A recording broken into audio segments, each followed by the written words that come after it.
I have a backlog of machines to work on, and it seemingly keeps on growing, but I am glad to say that I finally have finished up all the commercial vacuums that I picked up from that strip mall. So all three of the Bissell bagged big greens are good to go. The sanitaire is good to go. It's like, so these, once I run the numbers on them, they're going to go up for sale. But I think we're going to start off with the bagged model here. Now, both of these models actually originated under the Bissell name as domestic models. So this one would have been like known as the Power Force, and I think it had a few other names on it, but Power Force is how I knew it. And they were, I think, the cheapest full-size machine you could get from Bissell.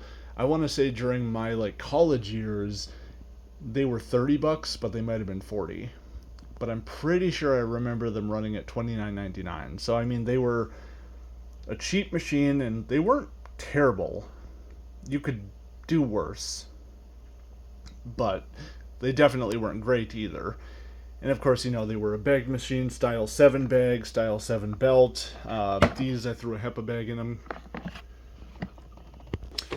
And the ones I remember didn't have a stretch hose. They instead just had kind of one of those plasticky hoses, the kind that really don't stretch. Not wire enforced, but I can't think of a good example off the top of my head. But that's what they had. And then of course, just like the domestics, you have the little combo tool, you got the wand and crevice tool, and I've opened all these up, and interestingly, the bagged model uses a different motor from the bagless. So this is a 10 amp motor, and it looks different. It looks kind of like a Panasonic motor. I actually have no idea who produces the motor in this thing. But one change I did notice is that they have a suction relief valve in them, and it's in a really, really bad spot. So you can see some of the holes behind this hose here for the suction relief valve. When these machines start to clog up, they're going to start kicking dust out around the brush roll area, and a bunch of stuff ends up getting sucked into these holes. So it's like, I think it was in like every one of them, I had to like stop and pick out all the crap from the suction reliefs. And they also had a bunch of stuff that was wedged in between the housing here, so there was like tufts of fuzz sticking out from there. And despite being washed, this plastic just looks, I don't know, it looks cloudy. But whatever, you know, these are not machines I'm planning on keeping. It's like I might hold on to one as a loaner machine, but then I got to thinking, when's the last time somebody asked me for a loaner? You know, so I don't think that it's necessary for me to hold on to it. But yeah, these are like one of the cheapest commercial machines you can get. I think they're running at about $160. And I mean, you know, they're pretty light duty. The material is polypropylene on them. It's more typical to see ABS in vacuum housings, but I did see multiple markings for polypropylene on these.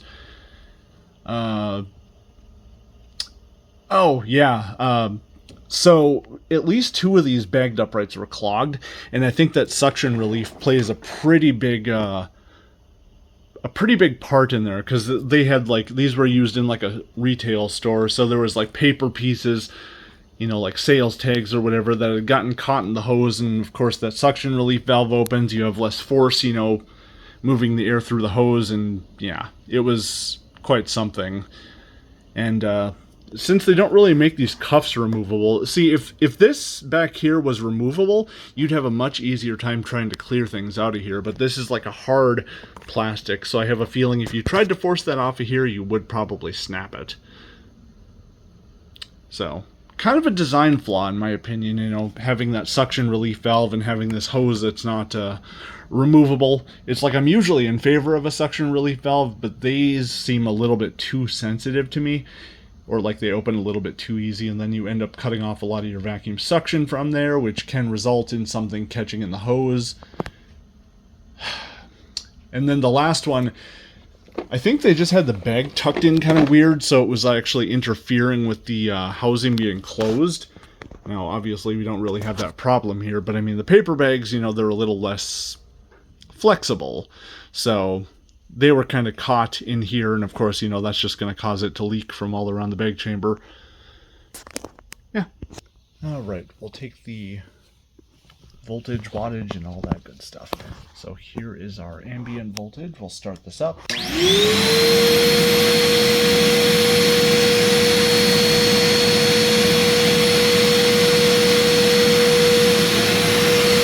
try the apparent power.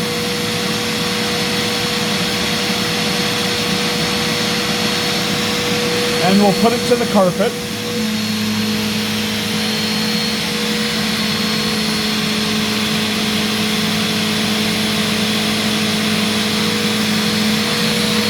Okay, so I think we got a pretty good seat right there.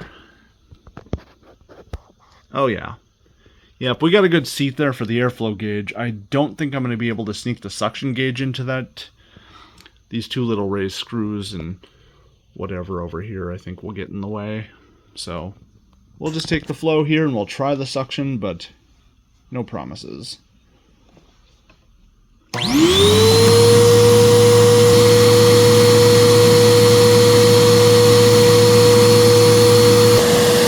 That's a no-go. It doesn't fit with the ball side either. And we got the hose straightened out.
So, what is there to say about this? I'm not impressed. I mean, I think I'm pretty sure at some point the Power Forces had a slightly larger diameter motor to them. And then they started, you know, I like to say that I don't go by amps or watts or whatever.